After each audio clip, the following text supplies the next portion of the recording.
so in love. He's such an amazing guy. We're recording. Okay. How you doing? I'm good. You're doing good? Okay. Welcome to another installment of the... whatever the name of this podcast. I was about to say, what is the name of this thing? Whatever the name of this podcast is. We'll get to that later. Okay. But welcome to another an installment of that. Today's topic. Tonight. Let's talk about tonight. Pardon us. We actually just came home from a trip to Oklahoma. A drive. A drive to Oklahoma, about a 6.5 hour drive. I buried my mother yesterday. Mm-hmm. Yeah, so that brought up a list of things that I wanted to talk about, just to kind of get the grieving process going. Well, I would probably say I'm already in it, but just to help it continuously go. Because it is indeed a process. Yes. So I have my wife here, Miss Karita Deshandra Lennox. Why would I have the same middle name-ish as your mom? Deshandra is not even... Deshawn. But it's not.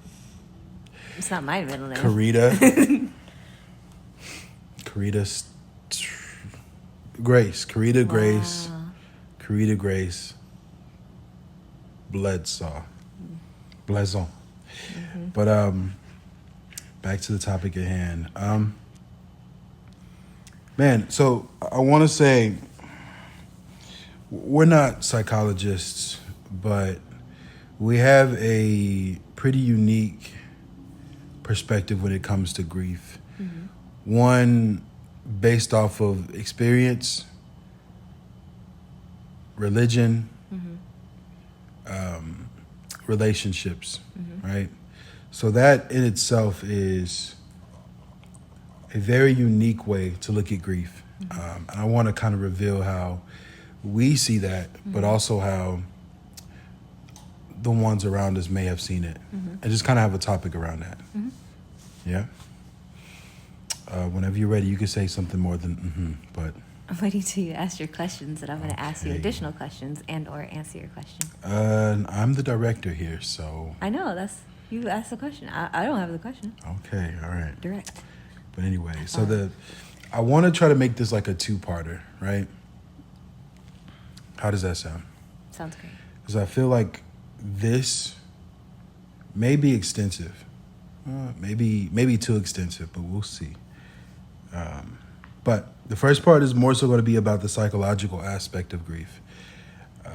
We'll get into it. I think one of my first questions would be about the stages of grief. Of course, Kübler-Ross's 5 stages are denial, anger, bargaining, depression, and acceptance.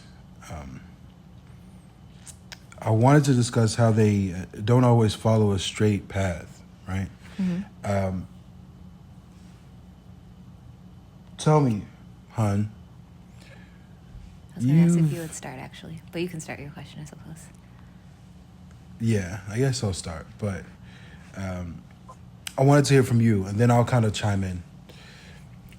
But yours is more recent, so I think you'd be able to better answer this question. Yeah, but I mean, it can go either way. Sure. I'm still going to answer it, you know. And maybe I'll switch it around. I won't always answer first. You won't always answer first. Right? Given that you have a longer experience with the passing of individuals like your grandparents, right? With your grandparents, I know it was a while ago, but what's the most significant stage that you felt hit you the most during your grieving experience? The most, what was the most what stage? What was the stage that hit you the most during that period of time? Like, what was the one that lasted the longest? Thankfully, acceptance lasted the longest, but I think the one that hit me the most was anger with my grandfather when he passed. I remember, I think I told you the story, but I remember going to church the Sunday after he passed, and they were singing something like, dang it, of course I can't remember the name of the song, but it was something about like praising God or something like that. Because of who you are. No, not because of who you are. I can't think of the song, but it was some song, and I was just like, I cannot sing these words. Like, I couldn't actually utter the words. I was just kind of mouthing them. And then I realized how crazy that anger was. That I couldn't worship the God who gave me my grandfather just because he took him away. And then I realized how wild that was, and I think that led me to acceptance. Yeah. I wish I remembered the song, because now I love singing it. And pretty much every time we sing it at church, I cry. Wow. And you've asked me, like, why are you crying? It's because I always think of that moment of being mad at God for taking my grandfather. Would you say the crying that you have now is more so because of the acceptance, or is it because you have an understanding of the process? Both. Both, okay. Wow, okay. I would probably say for me, I would also say acceptance. I feel like the other phases, denial, anger, bargaining, depression, were all very quick emotions. Did you for me. experience all of them? I experienced all of them. I don't think I experienced all of them. Really? No. So do you think it's a thing to where you don't ever experience it, or do you think you'll experience it I'll need later? to get like an explanation of each one.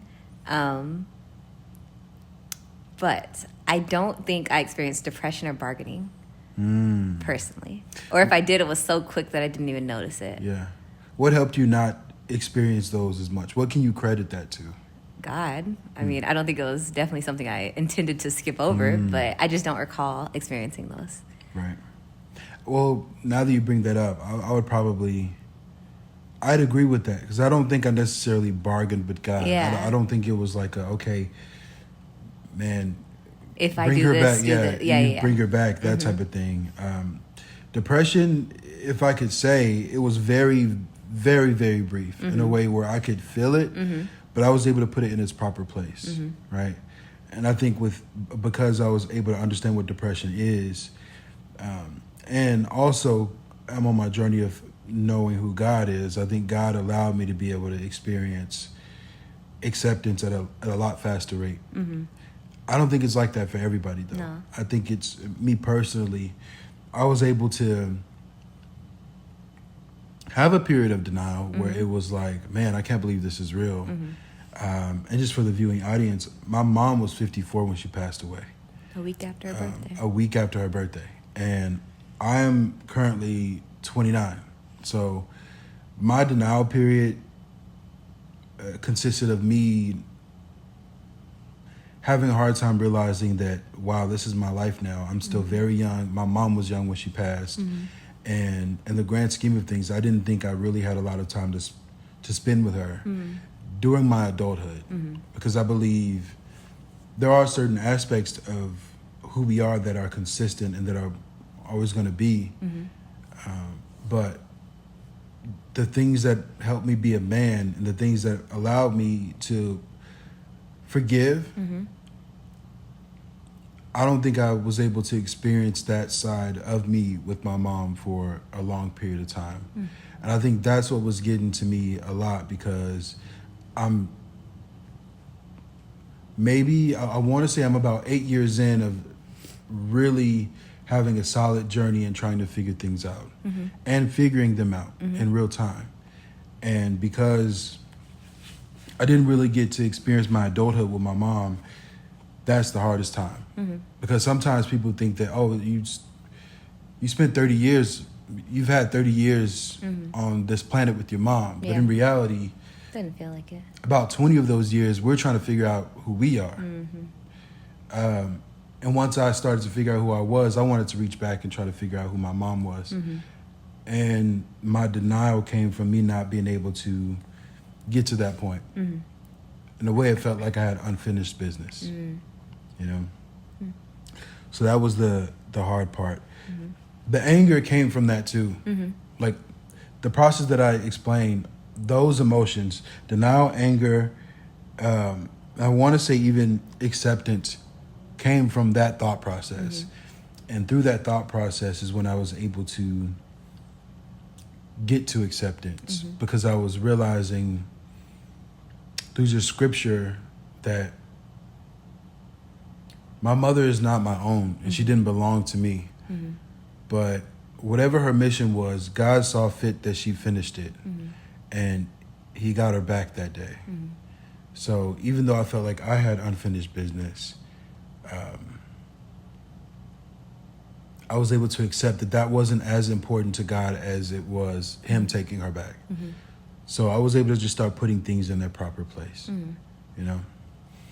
And all of that for me, all of those thoughts, I want to say between my mom passing and me getting to this enlightened state was maybe about a week and a half. But I will say the thing that helped out is that I had time to reflect. I was just about to ask, do you think if you had been at work or if things kind of continued as per usual, you would have had the same process? I don't think so. I don't think so. I think really being able to just take off 2 weeks allowed me to get to that point a lot faster. And I'm grateful for that because a lot of people don't have that experience. No. A lot of people get right back to work and never get to that moment of clarity. So yeah, it happened, I would say, in the grand scheme of things, pretty fast for me. Pretty fast for me.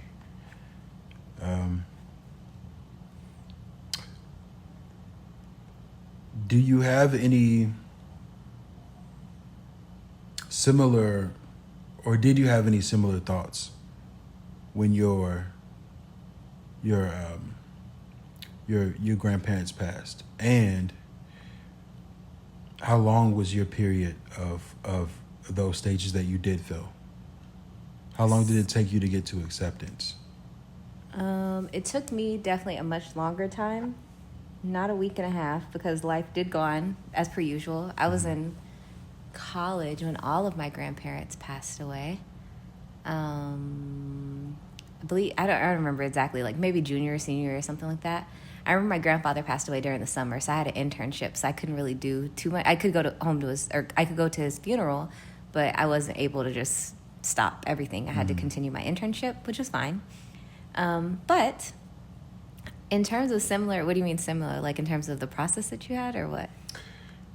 It's like we agreed that we experienced similar things, like denial. I'm not even sure if you said depression, but acceptance. Yeah, I didn't get the depression or the bargaining. Anger. You had anger. I had anger. So, did you have any similar, like your way to enlightenment, if you will? Was there any similarities to what I experienced? I think it just took time. I think it was the sermons that I heard over time. It wasn't a quick process at all. But similar to you, I think that God was the answer. Jesus was the answer. I think we both found the same answer in our own ways. But yeah, I don't know that there was too much similar, just because, and I hate to say this, but a parent is just not the same as a grandparent. Even though the deaths may have hurt, I wouldn't even say equally. They hurt differently. They hurt us differently. I do understand that a grandparent is not the same as a parent, even though my grandparents somewhat acted as if they were our parents. They were definitely grandparents, and I'm thankful to still have my parents on this earth right now. But one day I will experience the loss of a parent, and that will be a whole new test that hopefully I'm prepared for. But I don't think that me losing my grandparents prepared me for it. I think that's just going to be a different experience. Yeah, a different experience. Yeah. Because losing a grandparent is quite different than losing a parent. What are the stages of grief do you think you will experience with your parents? Denial, in that it won't seem like it should happen. Like, they could be 99 years old and I'll be like, they were so young, but I'll just be in total denial. I think there'll definitely be anger, because I don't want the Lord taking my parents away from me. I've been saying ever since I was a child and I learned about, the life after this one that I believe in. And I've always said, like, I don't want my parents to die.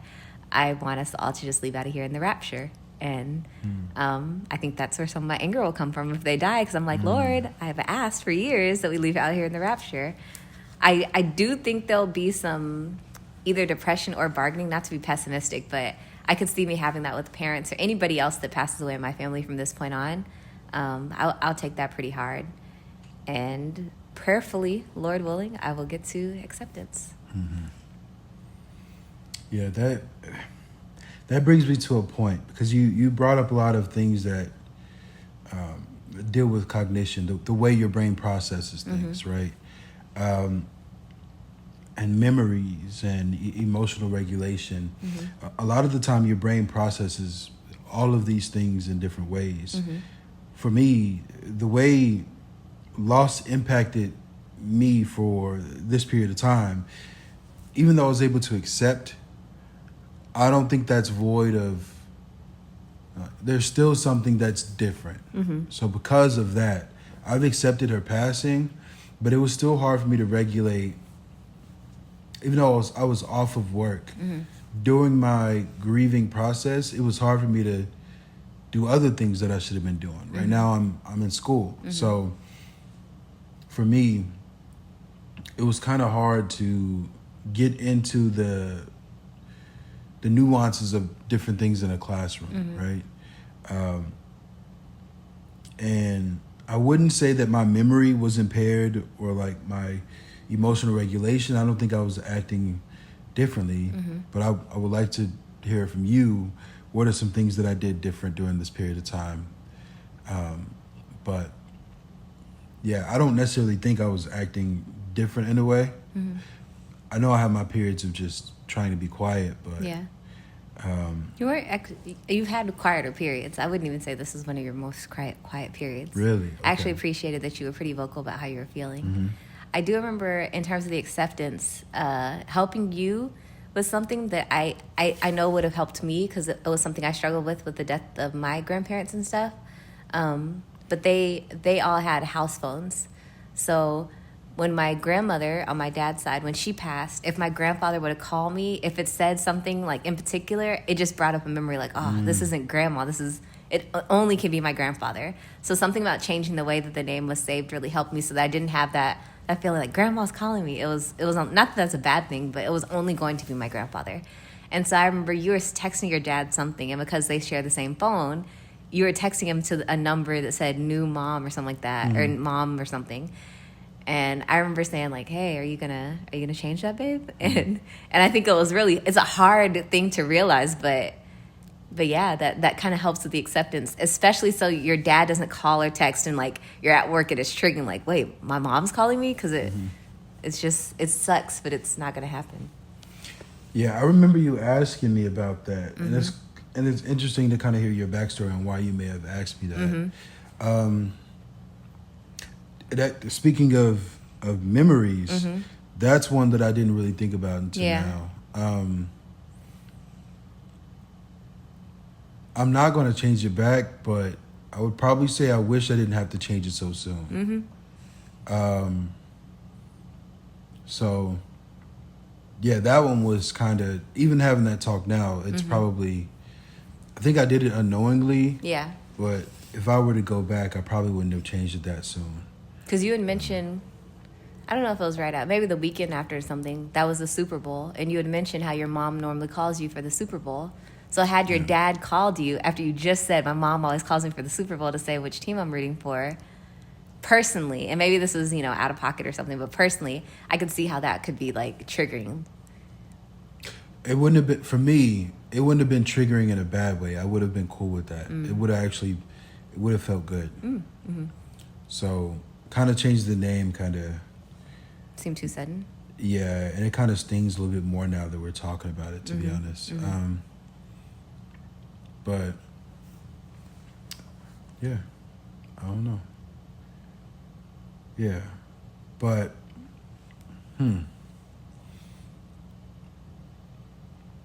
I think that's just a part of it. I think what you did was get me to change something that I didn't necessarily know if I was ready for or not, but it came, so I just accepted it. Do you believe acceptance is at someone's own pace? For sure. And that was why I kind of asked if you want to change it, because I I thought I didn't give this backstory when I asked you because I was like in the moment. We were in front of your dad and you were texting him something. So I didn't give the backstory of like, if your dad texts you and you think it's your mom because it says mom, like I just asked like, hey, do you want to change that? Because you were clearly texting your dad. But yeah, it's definitely something that's at your own pace. And like you said, you may not want to change it back. But if you do, that's totally fine because if you aren't ready for that, you're not ready for that. Yeah, but it's not the same now. It isn't. Yeah, so I guess it's just another thing that I'll have to just process. I'll just have to process it. Grief, like at times it can be complicated. If you could recall back to your experiences with your losses, did it ever feel like it was becoming too prolonged? And was it at any point overwhelming? And what was that point where it felt like it could have been overwhelming? I wouldn't say overwhelming, but I would say the death of my grandparents has been prolonged. For sure, my grandfather, because what's triggering for me is every time something good happens to me, my immediate thought is I got to call my papa to tell him what happened because he had the best reactions ever.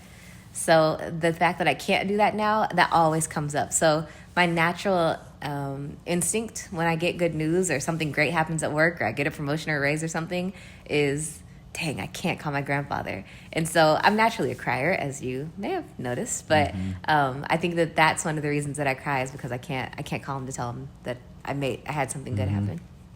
Yeah. But how about you? I guess it's too soon to tell if it's prolonged, but does it ever feel overwhelming? Yeah, maybe we could. It doesn't feel overwhelming, and I think what helped out is just having that time off. Maybe when I go back to work, I'll maybe experience these emotions, but right now, because I was able to have the time off, I was able to just reflect in a positive way, which kind of brings me to my next point, like coping mechanisms, right? It's funny, I was just about to ask you that. Like with coping mechanisms, I would say for me personally, one of the few ways that I've dealt with loss now is, I've mentioned this before, but I think anger it's an easy emotion to tap into. It's one of the first emotions that you experience. Because of some of the things I read about psychology, anger is never really my first emotion. And because I had time to really reflect, I think one of the healthy things that I was able to do is, as far as coping mechanisms, is just be more quiet. I went on a bunch of walks during that period of time of between and rest. Yeah, I said it in runs. And runs, yeah. So I was able to do physical exercise, think about it, listen to music. Man, I even listened to some songs that my mom used to play, like religiously in a way. So me being able to do all those things, those were just healthier coping mechanisms. I think one of the things that happens when you do sit home a lot is that for certain individuals, you just start to eat a little bit more. And I do think because I understood that I was eating a little bit more, which is not a good coping mechanism anyway, I was able to balance it out with more exercise, right? Other things that I was able to do was paint and listen to music in silence. Kind of get back to what I usually do before I was like married and everything, which are still good things, you know? Life was so much better before marriage. I'm telling you. No, I'm just kidding. No. Sure. But I think those are my healthy and unhealthy coping mechanisms, and I think it's a good thing to know what your unhealthy ones are. That way, if you know you have those triggers, for the lack of better words, you could do the opposite to just kind of balance it out. Change, like eventually you need to change, but if you know who you are. And you know that you need to offset this, I think that's a good start.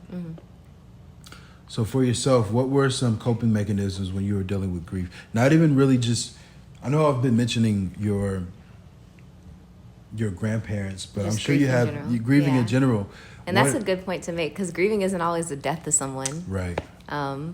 we've talked about this, of course, but failing those exams 5 times for engineering, Mm-hmm. I grieved. I definitely experienced the depression and bargaining. Mm-hmm. If I didn't experience it with the loss, I definitely experienced it with that, the denial, all of that stuff. Mm-hmm. But one thing we had talked about in terms of coping mechanisms is laughter. Mm-hmm. And I think that's very cultural in terms of like the Black community.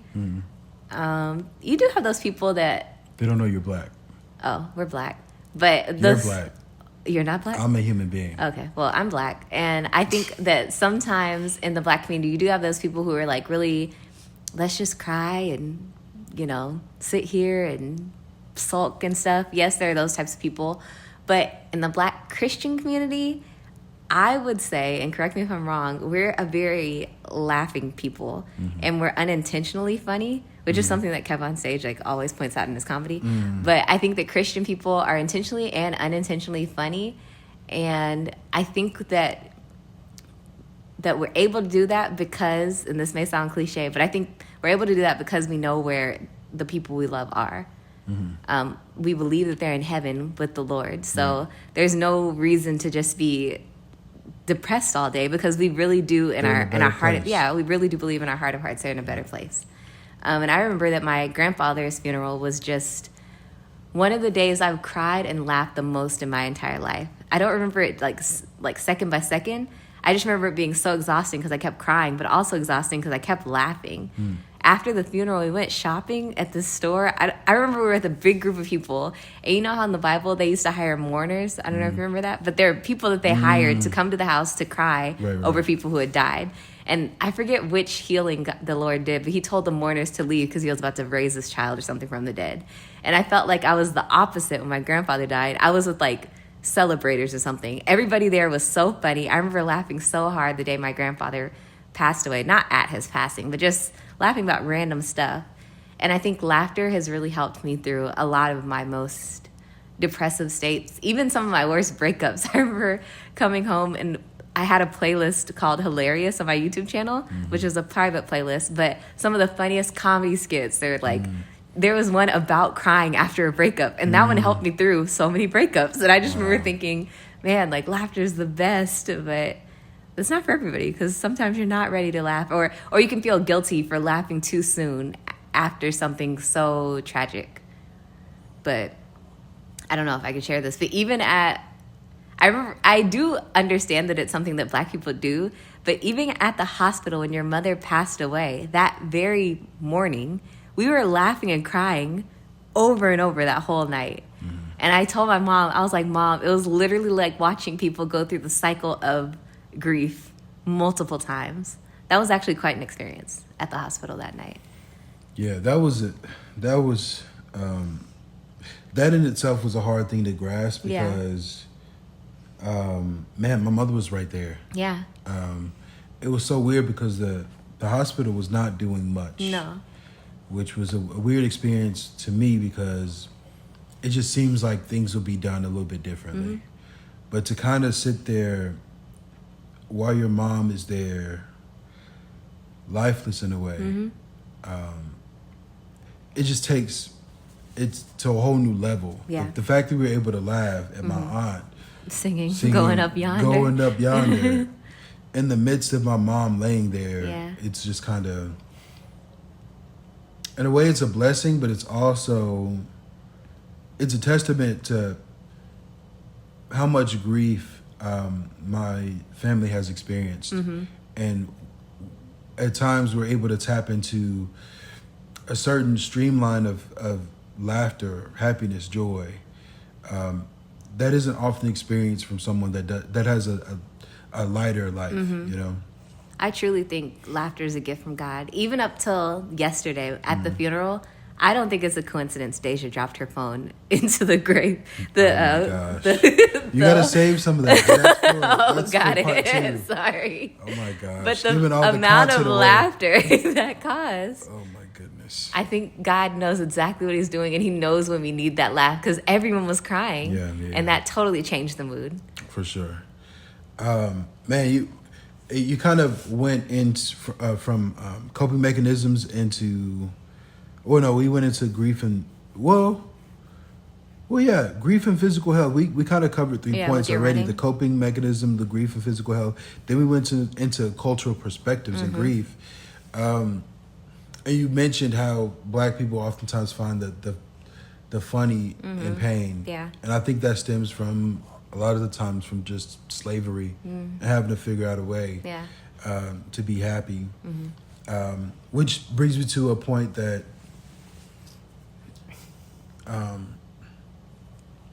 man, to know God in the midst of pain is a gift. And oftentimes we confuse it with just misery at times because it's continuous. But the fact that we can find it is a blessing. You know, it really is. There's a scripture, and I don't know that it relates to this, but it talks about how, like, maybe I shouldn't quote it because I could be quoting it out of context, but it talks about Christians not living like people who have no hope. And I think that's what really helps us get through death. Yeah. Because at times for us, all we've had is hope. Yeah. And it's weird, but I think even though it's a mental thing and it's not necessarily physical, I think that's a trait that's been passed down, maybe even spiritually through just generations, being able to do that, you know. And some people find it weird, like, why aren't you tore up from this? But being tore up doesn't mean that you have to necessarily show it. I think there's a scripture about that in the Bible where it's just like, you may be going through things, but you don't necessarily have to. Everyone doesn't need to know that you're going through something. I know Black people say you don't look like what you've gone through or something like that. Yeah. But there is a scripture. I wish I'd remember exactly what it is, but We need to do research on these scriptures before we... right, yeah.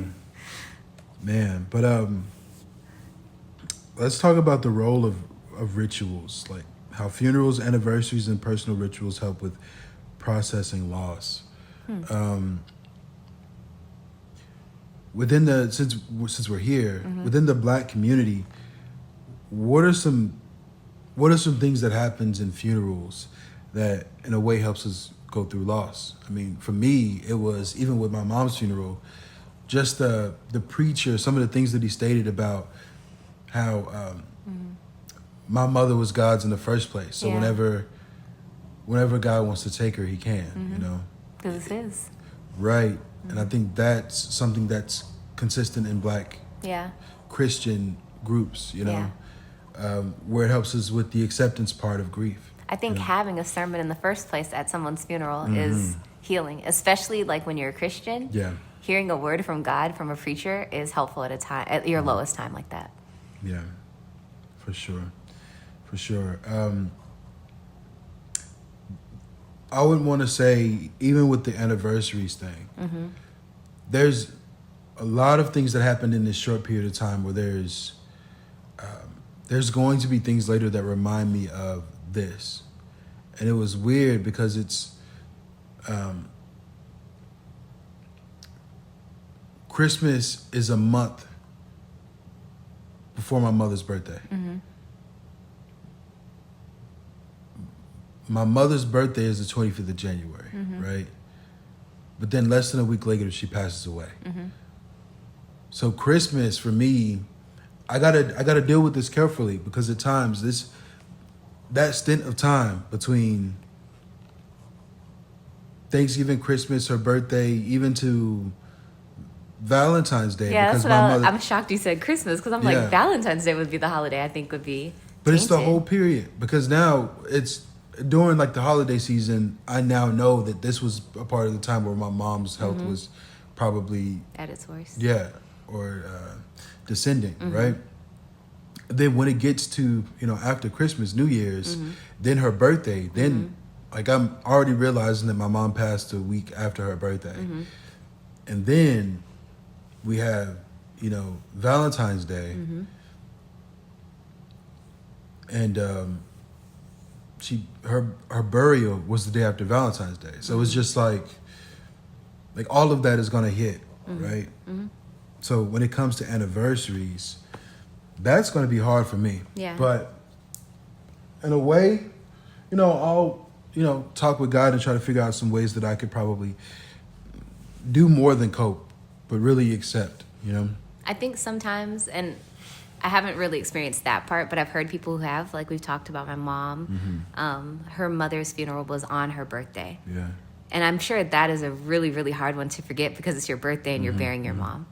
But every funeral in my life, I've never tried to associate it with a day or tried to remember the day. I've seen the programs, and I'll look at the programs every once in a while, or, you know, posts I did on Instagram, but I don't want to associate the day because you can make it associate with anything. Like, man, it was a month before this and 2 weeks before this and 5 months before this. And not to tell anyone's business, but we had someone that we met in a ministry we were in, and they marked the day that their loved one passed away. They marked that month or that day every single month. So every day of that month, they were just like, oh my gosh, it's been this many months since they passed. And I don't think that really helps with the healing process, at least not for me. Everybody heals at their own pace, of course. And if that helps you, great. But I haven't found that it's helpful to keep track of, man, the 25th is this day, and the 30th is when this happened, and the 14th is when this. It just makes it, that can make it overwhelming to me. Yeah, I definitely understand that. I think where I'm coming from in that is that I can see how it could evolve. Yeah. And not negatively. I believe it can evolve into something negative, but I think it can also evolve into something beautiful. I say that to say that right now it could feel like it's a negative thing because it's all experienced within less than a year from now, right? But eventually, I believe during those periods of time, it could be like a rejoice that my mom was able to get in God's hands right around her birthday. You know, I could. It's the best birthday gift when you think Right, about it. right. I could accept that more. But of course, I know the end. I know it's going to take some time to process. But even in the grieving process, I understand that there's going to be times where it's just going to hurt. But eventually, I'm also understanding the cycle of life. The same pain I'm feeling, and maybe the acceptance and the memory of everything that I'm experiencing with my mother, someone else is going to feel that about me. Yeah. Right? So I'm understanding that eventually, I'm understanding that eventually this is just a circle of life. Can I ask you a question on that too? What? Knowing that someone would experience what you're experiencing now, how would you prepare your child? If you passed away the same way as your mother, how would you prepare your child for that? Honestly, I would prepare.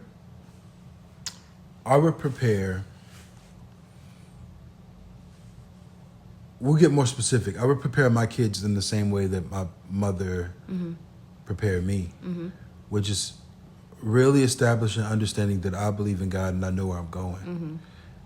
That alone is helping a lot. Yeah. Because I'm understanding what her destiny was. Right? That is truly helping me with the acceptance thing. So I would want to pass that down to my children. Even if they end up not believing in the God that I believe in, that's their own path and everything. But I don't think I can go wrong with that. Yeah. Because maybe that'll bring them back or that'll bring them to Christ, right? But I wouldn't change it because my mom truly did believe in God. So because of that, I was okay knowing that she's in a better place and I will see her again. So that's how I would prepare my children. I would, raise them up in the way that they should go for when they're older, they won't depart from it, So yeah, how about yourself? Ditto. I mean, same answer. Yeah? Yeah. Okay. You said that beautifully. Man.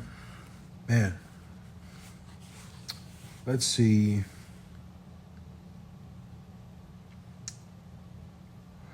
How, with your grieving process, and even if you could even talk about some of the experiences that you've had with your friends and what the experiences that your friends have with you, how has grieving changed relationships for you? I think I have friends that well, I like to grieve in private. Mm-hmm. And as someone with some pretty strong abandonment issues, that can be a little bit touchy. But everybody grieves the way that they need to grieve, so you can't really judge them for that. I think I grieve slower than the average person, especially my family. Mm-hmm. I remember it not being over my grandparents' death as quickly as other people, Mm-hmm. and being reminded of scriptures. And it's not that I didn't know the scriptures, it's just that I'm still very much in pain that they're gone. And I appreciate the scriptures, and I know that people mean well, but yeah, you can't rush how people grieve. What do you prefer? Given that was your experience, what do you prefer people to do? I prefer questions or silence. Questions and silence. Like just asking me how I'm doing, what I'm thinking, let me get something off my chest. But yeah, I don't mind the scriptures. Again, you know, they're great reminders, and sometimes I need that reminder. But I don't want a scripture to invalidate how I'm feeling. Like, man, I'm so sad they're gone. Oh, they might be gone, but to be absent from the body is to be present with the Lord. Like, you can say, and, you know, that scripture, but don't say that I can't be sad because they're with the Lord. Yeah. I can still be sad and they can still be with the Lord. Both can be true. Yeah. For sure. I was going to mention that, I don't think saying scriptures is a bad thing. No. Because I believe it's meant to edify. Yeah. Edify and comfort. But I think when people go through grieving experiences, they don't necessarily want to hear that. They want to be comforted. And sometimes the comfort doesn't come from the words you speak, but it comes from the presence you have.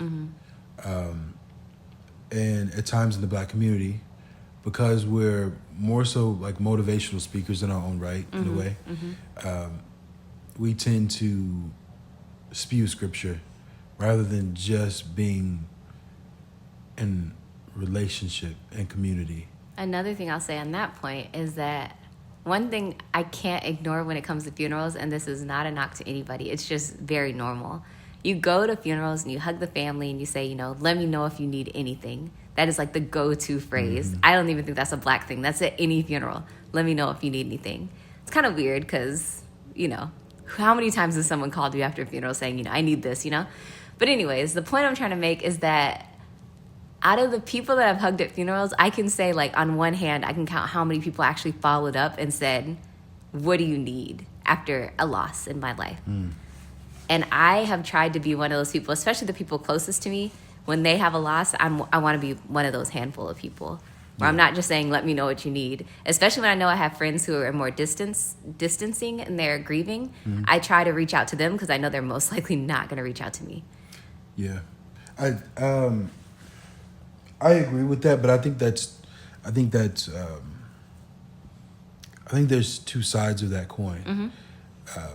I think when people say, let me know what you need, I think they are opening the door for us to ask. A lot of the time, it's us. They don't come to those people that say that they could help us. No, that's true. Me personally, there was a lot of people at the funeral that told me, let me know if you need anything, or you don't have to do this alone. You don't have to feel like you're strong. But it is a little weird because, you know, they're not necessarily in your experience, which makes it hard to reach out. But I think it's both parties need to be a little bit better or do a little bit better with just making sure that we're involving each other in each other's lives. We both have to reach out more because the reality is after that's over, people are going back to their lives. Yes.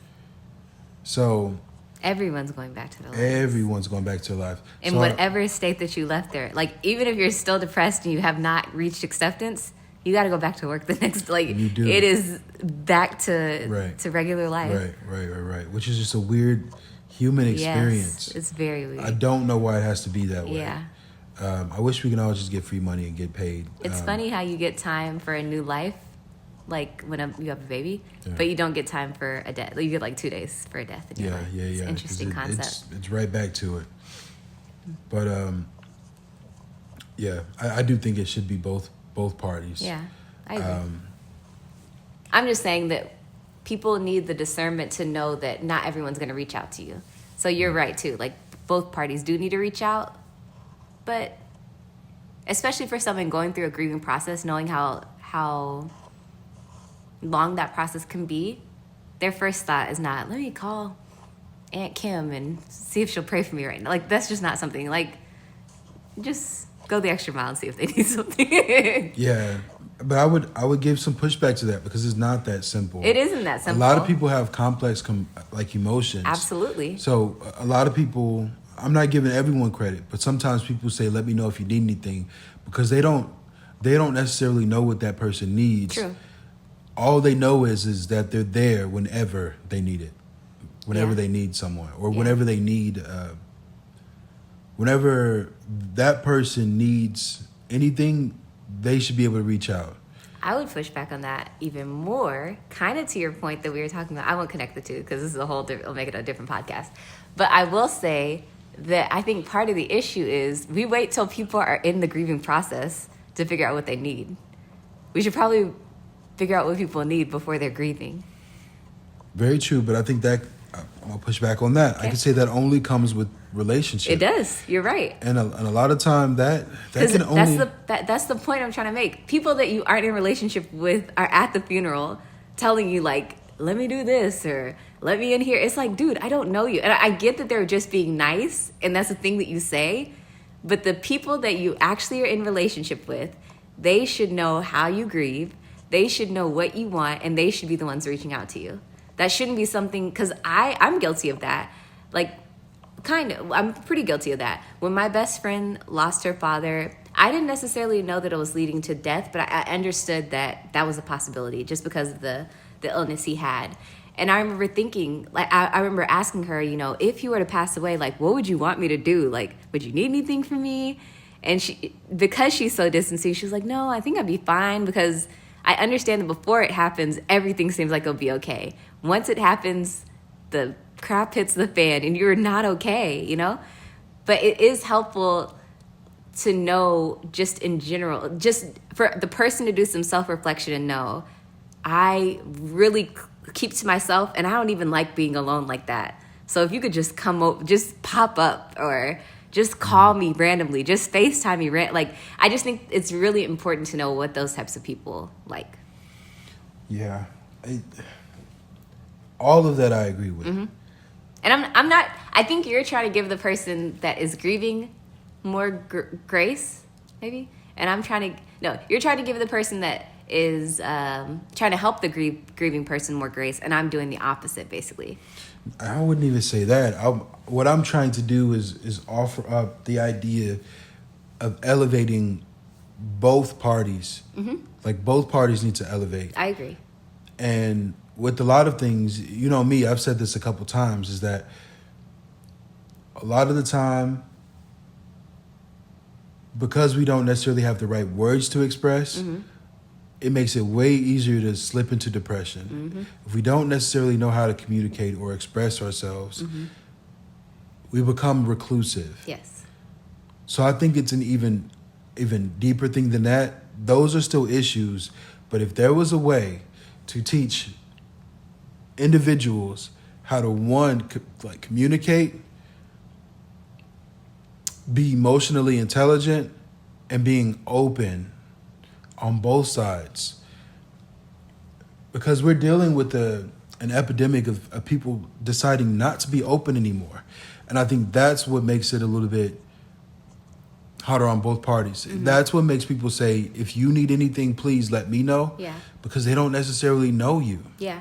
But they do know that they want to help. Yeah.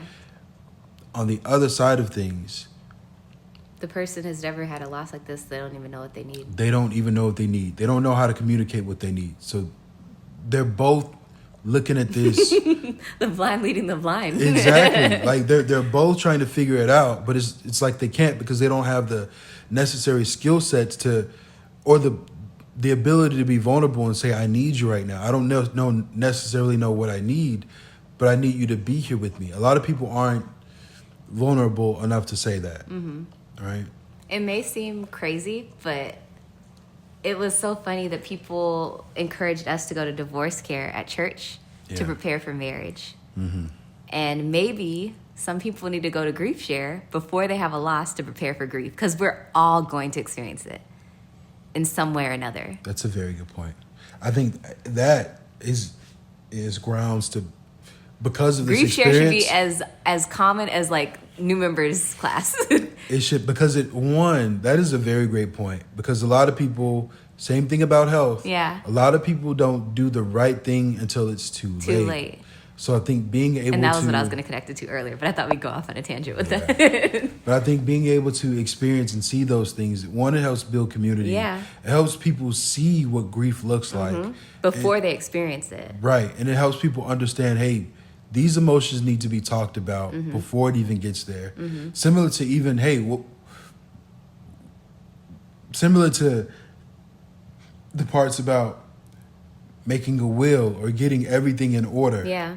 Because nothing is guaranteed. All of that across the board needs to be talked about and communicated. The thing is, at least in America, it is so very hard to do when you gotta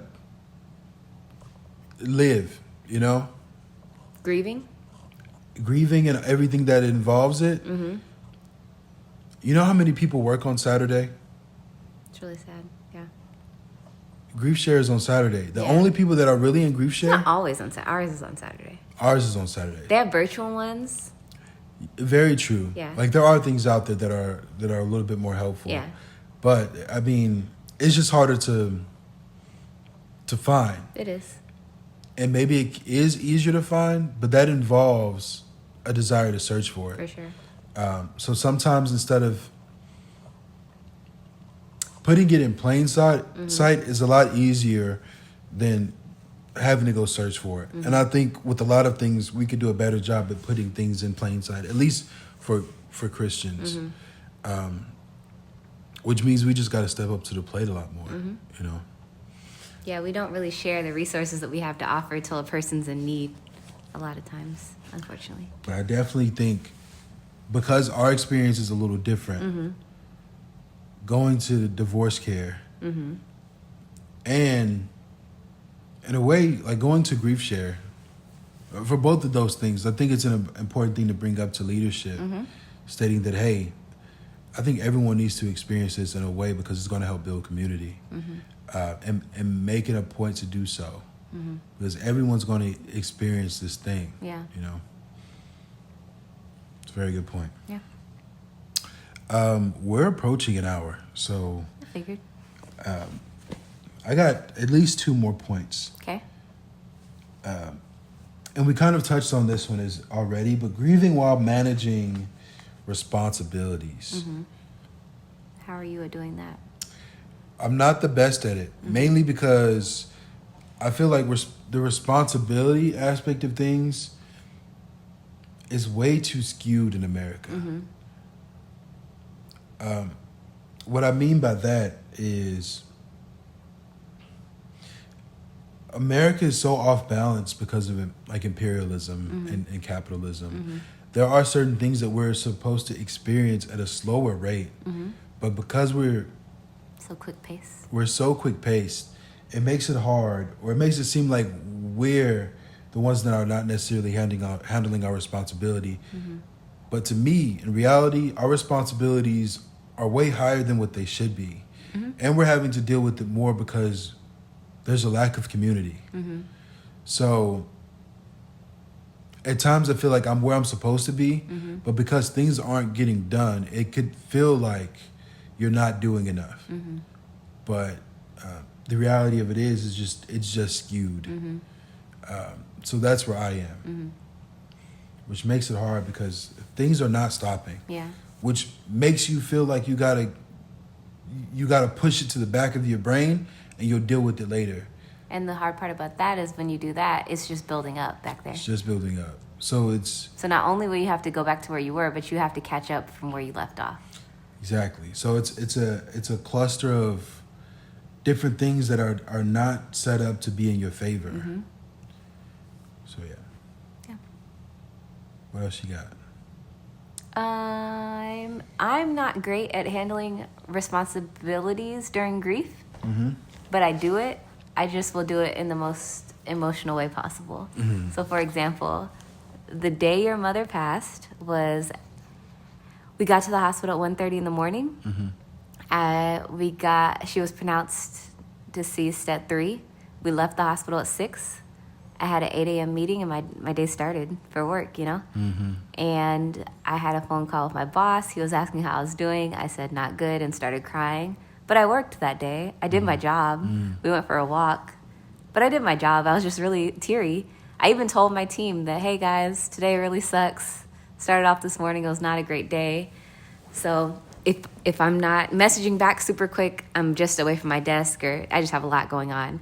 And I even told them how I cried with my boss on the phone, because that was embarrassing as heck. And I just wanted to kind of make them smile or laugh or whatever. But everyone was like, oh my gosh, you cried. But I think people know now that I'm kind of an emotional person. But I do get my responsibilities done. It's just I cry through it. Same with when my grandfather passed. I remember I went to go work at the intern. I was an intern for the dean of engineering at the time. I remember sitting at the desk I was supposed to sit at every day, but I was crying because my grandfather was had passed. So I'll do it, but it just won't be in the happiest of moods. I'm good at doing it. I'm not good at faking how I'm feeling. That's the issue. Do you Or feel not issue. That's how I am. Yeah. It's an issue. No, It's not an issue. Do you feel like that's the right process? I don't know if there's a right or wrong, kind of like grieving, I don't know if there's a right or wrong process, but that's just how I've dealt with it. If people didn't want, or if my tears mess up morale, give me more days off. But because when that's not offered, I'm going to be there. I'll just be crying. Yeah. I think that's fine. Yeah. All right. Well, last question, man. And again, I feel like we maybe we didn't talk about this one, but signs you might need therapy. Recognizing when grief is becoming too much to handle alone. This kind of goes back to the community part. And I believe therapy is more than just talking to a shrink per se. Yeah. But you can Therapeutic therapize. practices. Right, there's therapeutic processes. I do believe you need to talk to a professional at some point in time. But there are different ways to therapize. Like my whole ability to go walking or running or exercising, that's a form of therapy. A lot of people get their emotions out by physical expression of like exercise. But yeah, talk to me about that, Karita. What are some signs that you saw in your life that you needed therapy with the whole grieving process? And we already established that grieving is not just with passing away. Yeah. But it's like the discontinuation of anything in Yeah. a way you can grieve from. I only got therapy. I've only had therapy twice in my life. Once, my mom signed me up for, I think it's called behavioral therapy, when her and my dad got divorced. So I was sent to that. And then I went to therapy in 2020. I just found a therapist. And the thought behind that was everyone was depressed being at home. This was kind of like after the whole everyone get a plant, everyone get a dog, everyone make sourdough bread. Okay, this is not ending. We're stuck in our houses forever, and people are getting depressed and like killing themselves. So I felt fine, but I was just like, you know what? Let me find a therapist, because we really didn't know what was happening with COVID and everything going on. So I did find a therapist, and I even told her, I was like, I really have nothing going on, but I just want to have someone available if something comes up. But it's so funny that I'm telling you about my grandparents passing, and I talked about me failing that engineering exam. I never sought therapy for any of those things that I was grieving. And I don't think that therapy, well, no, it was available because I was still working in my job. Well, no, not with my grandparents. I was working in my job with the exams, so that was just a lack of research on my part. So one thing would be to research what your company has available. But in college, I don't think I had therapy available. Except it might have been available at the campus. I don't know. I just didn't look it up. But what I would say is I wouldn't diagnose yourself to see if therapy is something you need. I would go to a professional and see if they think you need further services. Because I think when we self-diagnose, we never think we're as bad as we are, especially when it comes to stuff like depression. Like, I can handle this. I'm fine. Like, I'll get over it. I'll reach acceptance soon enough. This is normal. My mom passed away. Like, it's normal for me to be sad. It's normal for me to be stuck at home and not wanting to do anything. And yeah, you probably need to see a therapist. Yeah, but like I was saying previously, a lot of these things, it's hard to come to that realization if, one, you don't have the words to, or the insight to figure out this is what you need. Yeah. Or even at times, that stuff is expensive. No, yeah, it is. So. And I'm sure there's free resources. I've just never looked them up. Or there's resources. There's got to be something. There's suicidal hotlines. Those are free. Yeah, but you don't want to wait till you get to suicide to talk to a therapist. No, you don't. And then also, sometimes the good stuff, sometimes the free stuff is not the good stuff. Yep, you're true. That's very true. So again, it goes back to the way society is set up. It's not meant for you to be the most mentally healthy person. It isn't. It's meant for you to fail emotionally. Yeah. But it's in a way it's meant for you to financially. We've learned that too. Yeah, but it's more so a weeding out process. It's sure. set up for a weeding out process for certain individuals to excel past the point of brink to get where you need to get to. And then you'll be able to reach back, if you have the intellect to do so, to really start tackling the mental, emotional aspects of things. But at that point, then it's too late. Yeah. You have heart disease and you're about to die, you know? It's just, it's an interesting, it's an interesting thing. Yeah. You know? But all in all, life be lifing. It does. It really does. And